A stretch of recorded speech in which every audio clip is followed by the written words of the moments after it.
Hi everyone, welcome back to Stereo Niche. I'm Scott Schneider. This week we're going to talk about a Yamaha receiver, so stick around.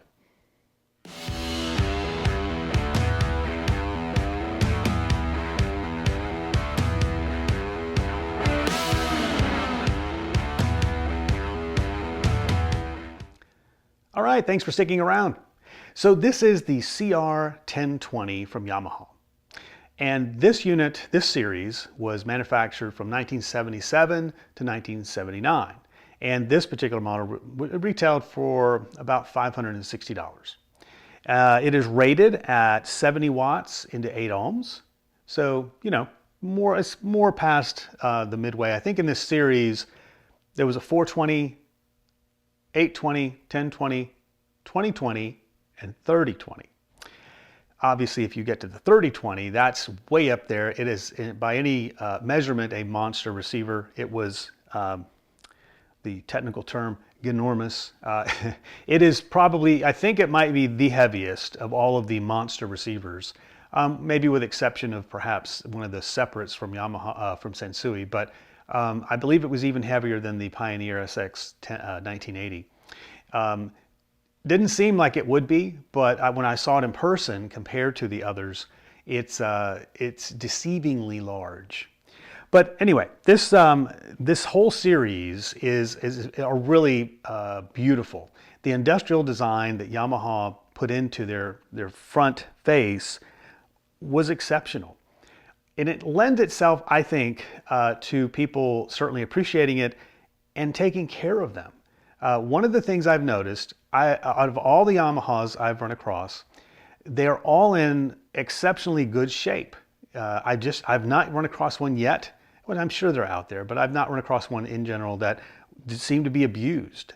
For some reason, the people who bought them tend, at least in my opinion, seem to very much appreciate the design, and they took care of them. They didn't put them in situations where they could get abused, scratched, dented, etc. And they're just, on average, seem to be in better shape than other models, other manufacturers.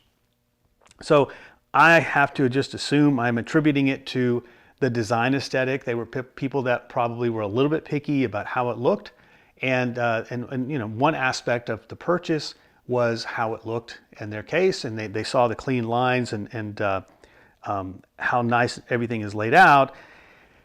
And I'm going to assume that they certainly just didn't want to abuse I think they appreciated when they spent money on something that they were going to get to their value and take care of it. So that's the way I've noticed them since I bought them. One of the first ones I had many years ago, before I relocated to here, it was a beautiful unit in pristine shape. I have some great pictures of it. And I ended up selling it because I just didn't have space to keep it at the time. But I have two of these, and this one came with a group lot of a lot of other receivers that I bought. Still had the manual, still had the materials with it, didn't have the box. And then later, I ended up finding another one from the original owner, and he had some other components, but he had the boxes for everything, including it and the manuals and the packing material. Everything was there. So it just seems to, the owners of these seem to very much appreciate what they bought, and they took care of their units. So I'm gonna, instead of going, talking more about it now, I'm gonna show you the up close, give you a real close look at how beautiful it really is, and then I'll come back and we'll talk about features and other aspects of it and go through the rating. So stick around.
All right, well, I think you now see how beautiful this particular series of Yamaha is.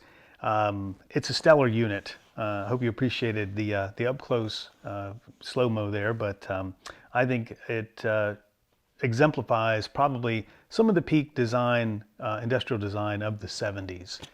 But let's talk about spec. Let's go through and if you haven't seen my videos prior, I put together a scale, a list of features, and I give points if they have those features or not. And so we'll go through each of those now, and I'll talk through them. Just a reminder on some of the baselines here. So this was manufactured from 77 to 79, and this particular model retailed for $560. Starting out with power, it is rated at 70 watts into 8 ohm. So for that, it gets 15 points for that rating. And if it had over 100, it would get a little more points, and of course over 200, it would get even more points. But this is how I rate them. Moving on, one of the bonuses that any receiver or amplifier can get is if it has a spec for 4 ohm speakers. And very important spec, without 4 ohm capability, you do not have the capability to run any 4 ohm speakers. If you try to do, and the reason is because if you try to run a 4 ohm speaker on an amp or receiver that's not rated at 4 ohm for a 4 ohm speaker, it will stress the speaker, the amplifier. And eventually, probably it will work in the beginning, but eventually it will put too much stress on the amp and something will end up failing. So it does have that feature. It is also, by the way, rated at 80 watts per channel at 4 ohms. So because it has that spec, it gets an additional 30 points. Okay, moving in to phonos. It has 2 phonos, and both of them are MM, so you can hook up 2 phonographs, turntables. That's 20 points. That's 10 points each. It does not have the capability for an MC cartridge, though, so no MC cartridge capability. Moving on into auxiliary and tape inputs, and you've got 2 tape and 1 auxiliary, so you will get an additional 30 points for that. It has obviously a balance, pretty common feature, but a very important feature, so it gets 5 points. And then a volume decibel muting switch. Very nice feature to have. Muting switches I don't think get used as often as they probably could be, but a great feature to have. It gets 10 points for that. Has not a loudness button, but a variable loudness. And I don't have a separate value for that, so I still give it 5 points for having the loudness capability. Moving on to tone controls. Doesn't have a tone defeat switch, which I thought was a little surprising, but in any case, it does have good tone control. Now, what this one does have is, instead of a mid, it has a presence control, and that's just a slight different bandwidth than a regular mid-range. But so I still gave it 5 points regardless. It gets so 5 points for each bass, mid, and treble. High-low filter, another feature that's very important and very handy. If you're using tape or a phono, then oftentimes this filter becomes quite critical if you want to eliminate some sort of noise. So it gets 10 points for that feature. Has power meters. A little surprising that at this price point it does have power meters. The original price point, of course. And so it gets, I'm a sucker for meters, and I think should get some good points for that, so it gets 20 more points. Pre-out amp in capability. Now, on a lot of receivers, like Marantz, for example, on the back side, if you're familiar with this, it's where the little U-shaped connectors are on the back, connecting the pre-out to the amplifier.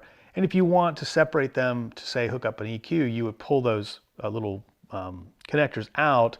Unfortunately, many people lose them. But on the Yamaha, it has a built-in, it's a switch. It's not the connectors. You actually just move the switch over and that will disconnect them. So that's a nice feature to have, and that gets an additional 20 points. A wood cabinet. I talked about this in the last review.